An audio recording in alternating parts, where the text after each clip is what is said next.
Hi friends, దిగువ శ్రీశైలం ఎంతమందికి తెలుసు?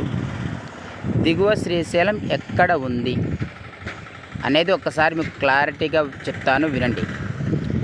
దిగువ శ్రీశైలం అనేది మనకు దోరణాల దగ్గర పైన కొండపైకి వెళ్ళే దారిలో చెక్ పోస్ట్ ఉంది కదా, చెక్ పోస్ట్ దగ్గర ఉన్నటువంటి వినాయకుని గుడిలో ఉన్నటువంటి శంకరుడే దిగువ శ్రీశైలము.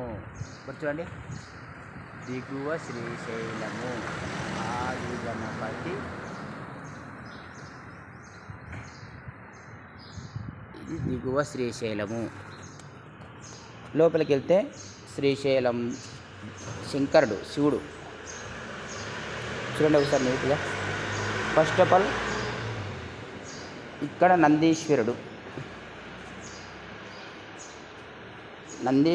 చాలా చక్కగా ఉన్నాడు కదా. ఇక్కడ చూడండి,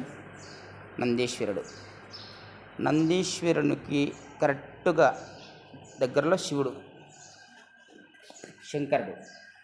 ఇదే దిగువ శ్రీశైలములో వెలసినటువంటి శివుడు. దిగువ శ్రీశైలంలో వెలసినటువంటి శివుడు. శివునికి చక్కగా ఎదురుగా మళ్ళీ ఎవరున్నారు? ఆయన పుత్రుడైనటువంటి విఘ్నేశ్వరుడు. చూడండి, విఘ్నేశ్వరుడు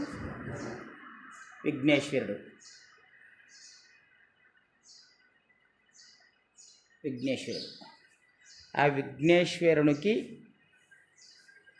శ్రీశైలం శంకరుడు, మరియు ఇదే ప్రకారముగా ఇక్కడ నందీశ్వరుడు. ఒకే చోట ఒకే దేవాలయంలో నందీశ్వరుడు, శివుడు మరియు విఘ్నేశ్వరుడు వెలసినటువంటి దిగువ శ్రీశైలము. ఈ శ్రీశైలం వెళ్ళే ప్రతి ఒక్క భక్తులు ఇక్కడ దిగి ఒక్కసారి శంకరుని శివుని దర్శించుకొని మరియు శ్రీశైలం వెళ్ళాలి. అప్పుడు శ్రీశైలం వెళ్ళే ప్రతి ఒక్క భక్తులకు శివుని అనుగ్రహం పూర్తిగా లభిస్తుంది.